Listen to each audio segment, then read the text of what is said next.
Hello everyone, मैं उत्कर्ष और आज मैं आप लोगों को जापान की स्नो वुमेन की फैसिनेटिंग स्टोरी बताऊंगा। जापान की फोकलोर्स में एक स्नो वुमेन के बारे में बताया जिसे जापानीज में युकी उन्ना बुलाते हैं। और युकी उन्ना जापान की एक पॉपुलर और फेमस स्पिरिट है जिसके बारे में एंशिएंट टाइम से स्टोरीज बताई जाती हैं। और युकी उन्ना की यही पॉपुलैरिटी के कारण युकी उन्ना को बहुत सारे एनिमे में भी दिखाया गया है। और ऐसा ही एक फेमस एनिमे नूरा rise of the yokai clan है जिसमें युकी उन्ना को फीचर किया गया है। और एनिमे के जैसे ही स्टोरीज और बिट्स में भी युकी उन्ना को एक सुंदर लड़की के रूप में बताया जाता है। और ऐसा कहा जाता है कि युकी उन्ना का विंटर और स्नो स्टॉर्म्स के साथ एक यूनिक कनेक्शन है। वैसे तो जापान में युकी उन्ना से रिलेटेड बहुत सारी अलग अलग मिथ्स और स्टोरीज हैं और युकी उन्ना की हर स्टोरी में एक बात कॉमन रहती है और वो ये है कि युकी उन्ना इंसानों को सिर्फ विंटर्स के टाइम पे ही दिखाई देती है। तो चलो अब अपन युकी उन्ना की स्टोरी को शुरू करते हैं। हमारी स्टोरी की शुरुआत होती है एक छोटे से गांव से जो एक स्नो माउंटेन के पास बसा रहता है और उसी गांव में हिरोशी नाम का एक लड़का रहता है। और सर्दी के मौसम में इस गांव के चारों तरफ बर्फ की एक चादर होती है जो रात में मूनलाइट के कारण चमकती रहती है। और सर्दी के मौसम में गांव के सभी लोग बॉनफायर बना के उसके पास बैठ जाते थे और आपस में दुनिया भर की बातें करते थे। और इन्हीं बातों के बीच गाँव वाले आपस में युकी उन्ना नाम की एक स्पिरिट के बारे में भी बात करते हैं जो लोगों को बर्फ गिरने वाले दिन दिखाई देती है। और युकी उन्ना की बातें सुनने के बाद हिरोशी को भी युकी उन्ना के बारे में जानने की इच्छा होती है और वो गांव वालों से उसके बारे में पूछता है।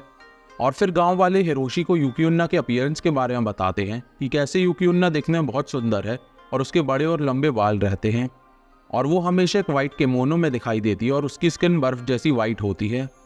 और युकी उन्ना के मुंह से वाइट कलर की आइस ब्रेथ आती है जो किसी भी इंसान को तुरंत ही फ्रीज कर सकती है।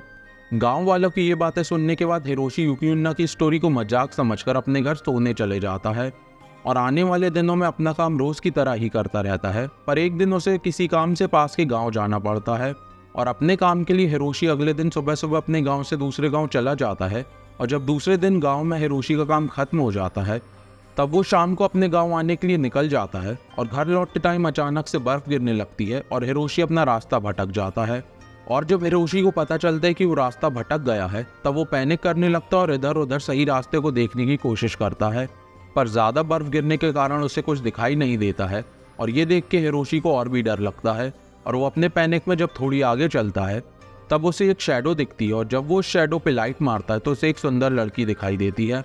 और उस लड़की के लंबे बड़े बाल होते हैं और उसके मुँह से सफ़ेद कलर की स्टीम निकल रही होती है। और ये सब देखने के बाद हिरोशी को युकी उन्ना की स्टोरी याद आती है और वो डर के कारण कांपने लगता है और अपनी मुंडी नीचे करके आंख बंद कर लेता है।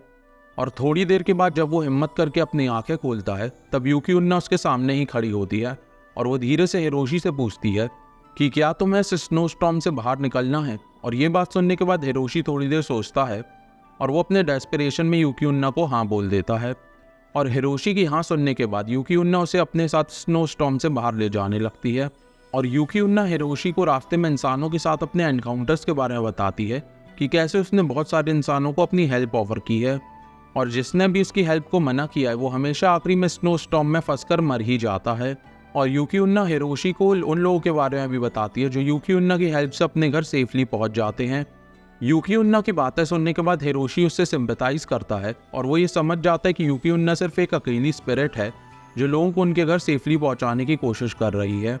और थोड़ी देर ये सब बातें करने के बाद हिरोशी स्नो स्टॉर्म से बाहर आ जाता है और उसे अपने गांव के ऊपर चढ़ी हुई बर्फ की चादर दिखने लगती है जो मूनलाइट के कारण चमक रही होती है। और तब युकी उन्ना हिरोशी से अपने एग्जिस्टेंस को सीक्रेट रखने का प्रॉमिस लेती है और वो हिरोशी से कहती है कि हिरोशी तुम मेरे बारे में किसी को मत बताना और इसके बदले मैं तुम्हें अपनी ब्लेसिंग देती हूँ कि तुम कभी भी स्नो स्टॉर्म में अपना रास्ता नहीं भूलोगे।